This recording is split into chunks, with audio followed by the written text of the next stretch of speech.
ఏం పిల్లలో ఏమో గానినండి, ఒక్కసారి ఒక ఐటెం చేసి అది బాగా తింటున్నారు కదా అని చెప్పేసి మళ్ళీ ఇంకొక వారం పోయిన తర్వాత అదే ఐటెం చేస్తే మాత్రం అస్సలు తినరండి బాబు. వీళ్ళకి రోజుకి ఒక వెరైటీ చేసి పెడతా ఉండాలి. అప్పుడు మాత్రమే కాస్త ఏదో తింటారు. వీళ్ళు మంచిగా తిన్నారంటే అది అమ్మలకి చాలా పెద్ద సాటిస్ఫాక్షన్ కదండి. అయితే నేనేం చేశానంటే ఈ మధ్య పాలు అంటే అసలు ఆ పాలొద్దు ఈ పాలొద్దు ఏ పాలు వద్దు అని చెప్పేసి అంటున్నారు. అందుకని నేను ఏం చేశానంటే పాలలో కొంచెం గుడ్డులో మెల్ల బెటర్ అని చెప్పేసి ఈ పాలు మంచిది అంటే ఆ పాలు తీసుకొని ఆ పాలు కొంచెం మరక్కాచి దాంట్లో అన్ని డ్రై ఫ్రూట్స్ వేసి కొంచెం ఓట్స్ వేసి బాగా ఉడకపెట్టి మొత్తం డ్రై ఫ్రూట్స్ అన్ని వేసానండి. దీంట్లో బాదము, కిస్మిస్, కాజు, తర్వాత పంప్కిన్ సీడ్స్, ఆ సీడ్స్ ఈ సీడ్స్ అన్ని సీడ్స్ వేసి ఇవి బాగా ఉడికిపెట్టిన తర్వాత కొంచెం పైన తేనె వేసి ఇచ్చానండి.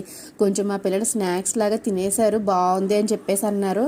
ఇంక మళ్ళీ ఇది చేస్తే ఏం తినరు. మా పిల్లల కోసం అయితే మాత్రం మనం తల్లులు పడే తిప్పలు మాత్రం అంతా ఎంత కాదండి బాబు. ఏమంటారు?